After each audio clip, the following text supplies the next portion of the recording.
নদিয়া জেলার একটি ইস্কন দ্বারা নির্মিত নগরী এবং পশ্চিমবঙ্গের অন্যান্য তীর্থস্থানগুলোর মধ্যে জনপ্রিয় স্থান হলো মায়াপুর, যেখানে ওয়ার্ল্ড বিগেস্ট টেম্পেলের নির্মাণ কাজ চলছে। হ্যাঁ, নাম দেওয়া হয়েছে বৈদিক প্ল্যানেটোরিয়াম। আমাদের চ্যানেলে মায়াপুর ব্লগ এই প্রথমবার। সকাল সকাল পৌঁছে গিয়েছিলাম শিয়ালদা স্টেশন থেকে মায়াপুর প্রায় 97 কিলোমিটারের পথ। তোমরা হাওড়া হয়ে যদি আসো, সেক্ষেত্রে হাওড়া থেকে নামতে হবে নবদ্বীপধাম স্টেশনে, তারপর 10 টাকার টিকিট কেটে স্বরূপগঞ্জ হুলোরঘাট পার করলেই মায়াপুর। যেহেতু আমরা শিয়ালদা হয়ে গিয়েছিলাম, তাই শিয়ালদা স্টেশন থেকে কৃষ্ণনগর লোকালে করে পৌঁছলাম কৃষ্ণনগর জাংশন।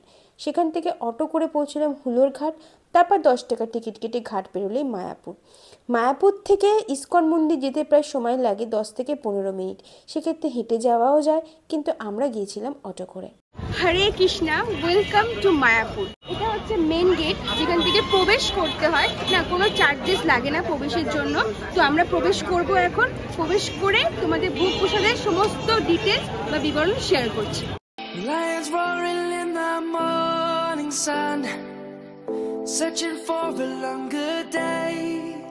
মন্দিরের প্রবেশদ্বার দিয়ে এখন আমরা ভিতরে ঢুকে গেছি।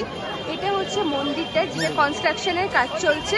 আচ্ছা, এই সাইডটা হচ্ছে অখণ্ড হরিনাম কীর্তন, যেখানে 24 ঘন্টা ভোজন হয় সপ্তাহে 7 দিন। এই দিকটাতে আছে বাগান, যেখানে তোমরা সময় কাটাতে পারবে।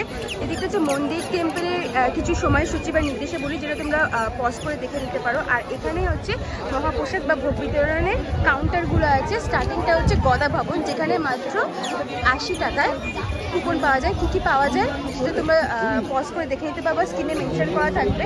এটা হচ্ছে তোমার নামহট্ট ভবন, যেখানে মাত্র 50 টাকায় কুপন পাওয়া যায়। আর নেক্সট যেটা আছে সেটা হচ্ছে গীতা ভবন, যেখানে 60 টাকায় এই আইটেমগুলো পাওয়া যায়।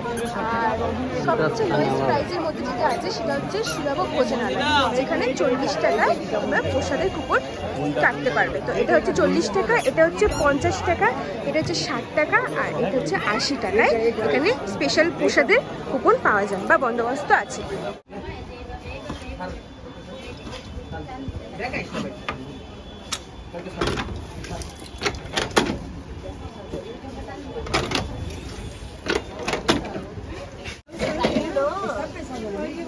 কুপন কাটার পর মন্দিরের এন্ট্রান্সের দিকে যেতেই তোমাদের লেফট হ্যান্ড সাইডে পড়বে এই জুস সেন্টারটা, যেখানে বিভিন্ন রকমের জুস সহ ডাবের জলও রয়েছে। বাট আমি এখান থেকে নিয়েছি হচ্ছে অরেঞ্জ জুস, যেটা 1 গ্লাস এরকম অরেঞ্জ জুসের প্রাইস 50 টাকা। সিপটা নিয়ে রাখি, যেরকম ফ্রেশ নর্মাল অরেঞ্জ জুসের স্বাদ হয় সেরকমই। আমরা 80 টাকা দিয়ে গদা ভবনের কুপন কেটেছিলাম। ভবনের বাইরেটা খুব সুন্দর, ফুলের বাগান দ্বারা চারপাশটা সুসজ্জিত, আর সেরকমই পরিষ্কার পরিচ্ছন্ন জায়গা। লাইনের মাধ্যমে পরপর এভাবে প্রবেশ করতে হয়। ভিতরে ঢুকতেই দেখলাম অনেকটা জায়গা, একসঙ্গে 2000 থেকে 2500 মানুষ অনায়াসে প্রসাদ গ্রহণ করতে পারবে। টেবিল চেয়ারেরও সুবন্দোবস্ত আছে, স্পেশালি যারা প্রবীণ নাগরিক তাদের জন্য। প্রসাদ বিতরণ বুফের মাধ্যমে করা হয়। তো চলো 80 টাকার মহাপ্রসাদের কুপনের মধ্যে কি কি আইটেম দেওয়া হয় সেটা দেখি।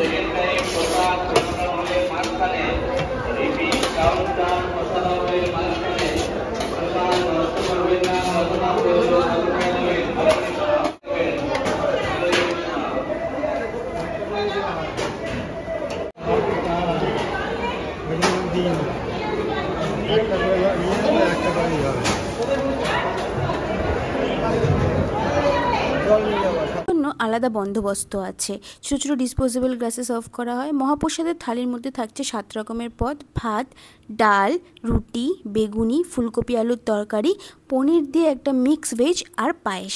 আর সাথে নিয়েছি জল। আগেই বলেছি জলে একটা নির্দিষ্ট কাউন্টার আছে। কিছু কিছু খাবার প্রয়োজন মতো রিপিট করতে পারবে, যেমন ভাত, ডাল, তরকারি। তো চলো, প্রসাদের তো কোনো রিভিউ দেবো না, শুধু এর স্বাদটাকে উপলব্ধি করব। আজকের ভিডিওটা এতটাই রাখছি। আশা করি সব কিছু কভার করার চেষ্টা করেছি। তো ভালো লাগলে লাইক করে দিও, আর চ্যানেলটাকে অবশ্যই সাবস্ক্রাইব করো। টাটা।